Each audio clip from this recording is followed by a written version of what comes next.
یہ قانون کا تقاضا ہے اور یہ جمہوریت کا تقاضا ہے. لیکن پارٹیوں کا بہت واضح طور پر کراچی دشمن، عوام دشمن اور جمہوریت دشمن رویہ سامنے آیا ہے. اب یہ چاہتے ہیں کہ جو بندرباٹ ہے، جو کرپشن کا دھندا ہے، اس میں سے کچھ شیئر دوسری پارٹی کو بھی مل جائے.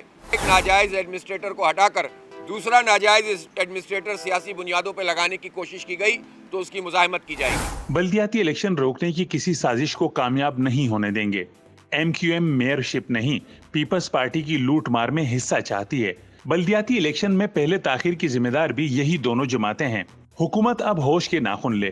ان خیالات کا اظہار امیر جماعت اسلامی کراچی حافظ نعیم الرحمان نے ادارے نور حق میں پریس کانفرنس سے خطاب کرتے ہوئے کیا.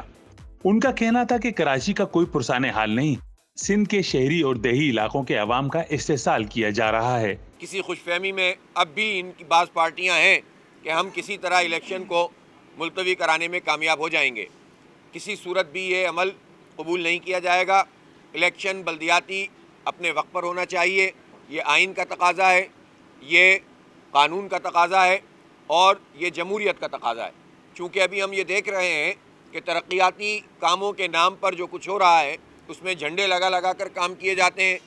جو ایڈمنسٹریشن ہے پوری کی پوری سندھ حکومت اس کو استعمال کر رہی ہے اور سارا مسئلہ ہی یہ ہے کہ ایم کیو ایم یہ چاہتی ہے کہ اس میں سے کچھ شیئر مل جائے. یعنی یہ عجیب بات ہے کہ 2009 سے 2015 تک بلدیاتی الیکشن نہیں کرایا گیا تھا اور اس پوری مدت میں ایم کیو ایم پیپلز پارٹی کی اتحادی تھی. تو ظاہر سی بات ہے کہ ان پارٹیوں کا بہت واضح طور پر کراچی دشمن، عوام دشمن اور جمہوریت دشمن رویہ سامنے آیا ہے. اب یہ چاہتے ہیں کہ جو بندرباٹ ہے، جو کرپشن کا دھندا ہے، اس میں سے کچھ شیئر دوسری پارٹی کو بھی مل جائے اور جو کچھ جو ہے وہ پیسے ملیں اس کو الیکشن میں استعمال کریں. میرا خیال ہے یہ ان کے لیے خواب ہی رہے گا. اور اگر کوئی ایسی مذموم کوشش کی گئی کہ ایک ناجائز ایڈمنسٹریٹر کو ہٹا کر دوسرا ناجائز ایڈمنسٹریٹر سیاسی بنیادوں پہ لگانے کی کوشش کی گئی تو اس کی مزاحمت کی جائے گی. اس لیے اب حکومت کو ہوش کے ناخن لینے چاہیے اور آئین اور قانون اور الیکشن کے رولز کے مطابق فیصلے کرنے چاہیے. چیف الیکشن کمشنر نے مردم شماری کے حوالے سے بات کی ہے. انہوں نے قومی اور صوبائی انتخابات کی بات کی ہے، لیکن میں مردم شماری کے حوالے سے بہت واضح طور پر یہ بات کہنا چاہتا ہوں کہ اس میں کراچی کی گنتی پچھلی تمام مردم شماریوں میں کم کی گئی ہے اور آخری مردم شماری جو 2017 میں ہوئی تھی اس میں کراچی کو تقریباً 40% سے زائد کم گنا گیا تھا. 1,60,00,000 اس وقت آبادی ہماری شو کی گئی تھی جو اس وقت بھی کسی بھی طور پر 3 کروڑ یا 3.25 کروڑ سے کم نہیں تھی.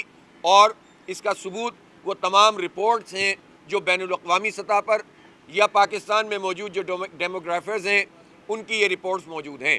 لہٰذا میں یہ کہنا چاہتا ہوں کہ اب کراچی کے لوگ نئی اس مردم شماری میں کسی دھوکے میں نہیں آئیں گے اور ہر صورت میں مردم شماری اس اصول کی بنیاد پر کی جائے کہ جو جہاں رہتا ہے اس کو وہاں گنا جائے. ان کا مزید کہنا تھا کہ ماضی میں کراچی کی آبادی کو کم گنا گیا مگر اب مردم شماری کے دھوکے میں نہیں آئیں گے. جو جہاں رہتا ہے اسے وہاں گنا جائے. کراچی کے مسائل کا حل فوری بلدیاتی الیکشن اور درست مردم شماری میں مضمر ہے. درست مردم شماری کے نتیجے میں ہی کراچی کو مناسب وسائل ملیں گے. اس موقع پر نائب امرا کراچی، سیکریٹری اطلاعات و دیگر بھی موجود تھے. کیمرامین رضوان علی کے ساتھ قمر الرحمان، جسارت نیوز، کراچی.